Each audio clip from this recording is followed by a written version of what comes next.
All right, so The Crow 2024 remake, part 2, sequel, whatever we want to classify it as. It was definitely gruesome. I would use the word gruesome. I did take a gander at some of the reviews coming out, and and I was a little hesitant because I grew up loving The Crow, Brandon Lee. Amazing movie for its time. A jam-packed film that really tugged at your heartstrings, but also had action, a love story, a character that you really wanted to stand behind and see overcome all obstacles. Fast forward now to the recent release of The Crow. This one, I will, not as wonderful as that one. Want one? Boop! Well, it wasn't the biggest letdown of the year. I enjoyed a lot of...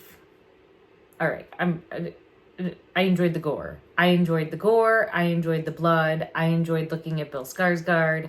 I enjoyed the performance by Bill Skarsgård. And I enjoyed seeing him evolve as a character throughout the story and become the Crow, albeit a semi-pussified version of the Crow, I would say. He still steps up at the end-ish. It takes so long getting into this drawn-out love story, which I was really looking forward to and optimistic about. And I'm like, okay, yeah, I wanted to see more of the interaction, but you feel deeper for the original Crow movie with Brandon Lee and Eric Draven and Shelley in just moments and highlights of showing that relationship. You feel connected with that so much more than in this film. And I don't know if it's because I'm not a fan per se of the character Webster this time around. I didn't love her. She's not like this humanitarian type in this version. It's more of a junkie, and that is not what the first one was, right? Like Eric and Shelley were trying to go against the establishment. They were like the Avengers against this establishment, trying to keep people stuck and trying to kick people out of their houses. And I didn't appreciate that part of it. Now, that being said, I still care very much and feel devoted to the Draven character, or I guess just the Eric character, the Crow character, and wanting retribution, wanting to come back and avenge those that hurt his beloved. But I just don't even really feel that invested that it was love. I more so feel that it was like on steroids, right? That hopium, that intoxicated feeling that you first get.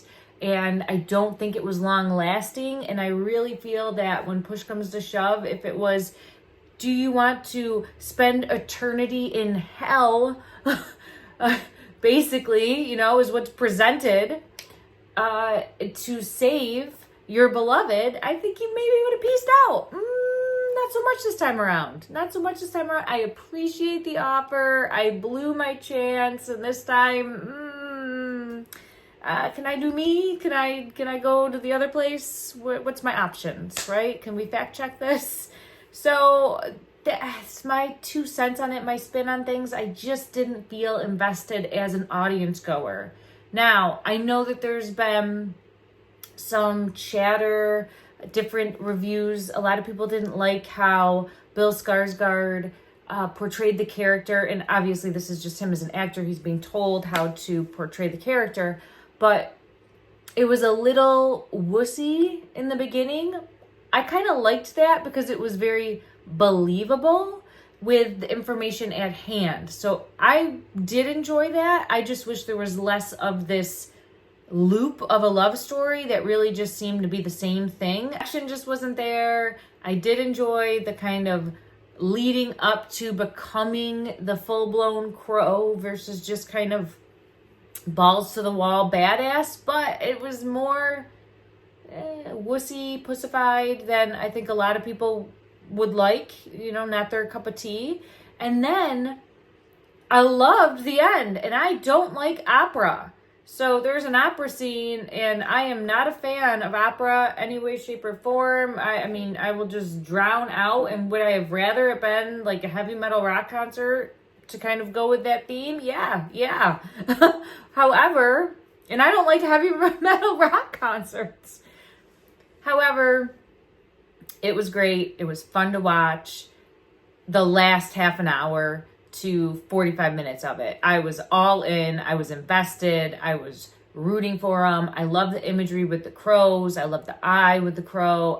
I love everything about the crows, the actual birds in the movie. I thought that was great. I thought a lot of the portrayal of the cinematography was excellent. I really like falling into the depths and like the slow stills.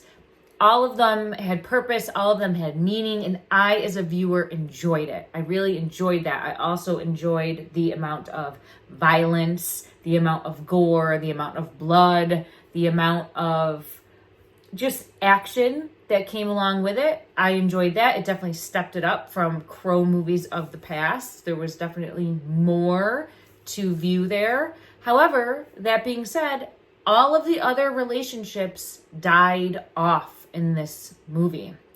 As far as ones that we've seen before, they were very much so relationship driven. Like they really filled into these characters, filled their cups. You felt something for each character, even the enemies, even the bad characters.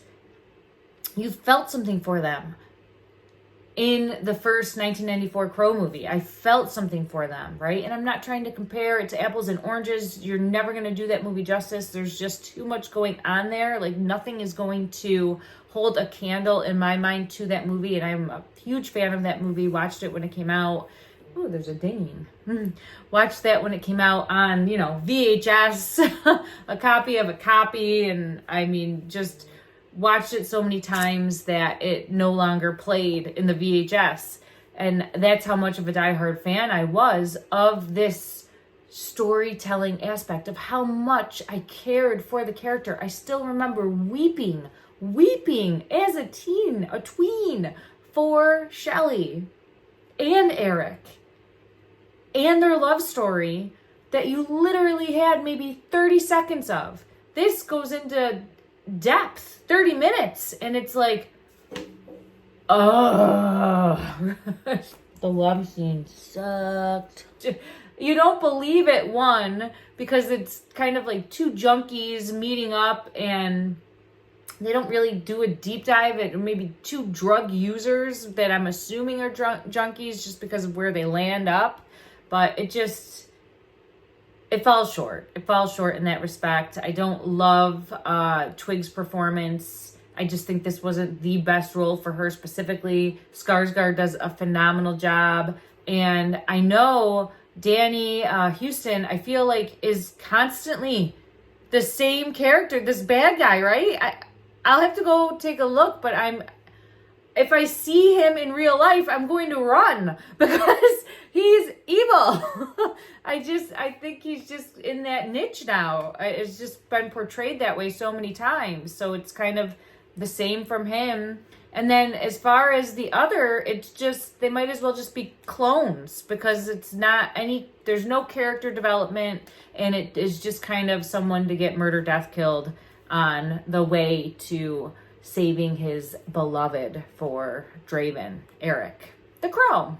So that is my 2 cents on the movie. Do I think it's worth seeing? If you like gore, if you like blood, yes, I do. I had fun. The last part of the movie, I enjoyed it. I would definitely have been remiss if I didn't see it in the theater because I do love me some action-packed gore in a theater and it doesn't disappoint on that front. However, don't go in there expecting it to be life-changing movie. It's there to entertain. It's there to have fun. And then the ending leaves you like, any other movie lately. They're doing these endings to just set the stage for a series or a mini series or a spin-off or at a bare minimum a number 2. And here we go again. So I'm just kind of frustrated with that because you have an expectation of how the movie will end. And even if I don't get that expectation, it's okay. Pivot, throw me for a loop. I'm fine with all of that. You know, I don't need to know the ending beforehand. I'd rather not. However, it just kind of is meh. It's meh. Just falls short on that level. But I still walk out feeling good because of all the gore I just watched. So, is it kid-friendly? Absolutely not. Mother approved? No. Leave them at home. But if you like blood and you like guts and you like gore and you like violence, this is right up your alley. And it does an okay job at that. If you want to see more, let me know your thoughts. Give me a follow, please. Subscribe, and I'll see you back here soon. Can't rain all the time. 1, 2, 3. Love scene. It sets the stage for romance. It sets the stage for snooze alert.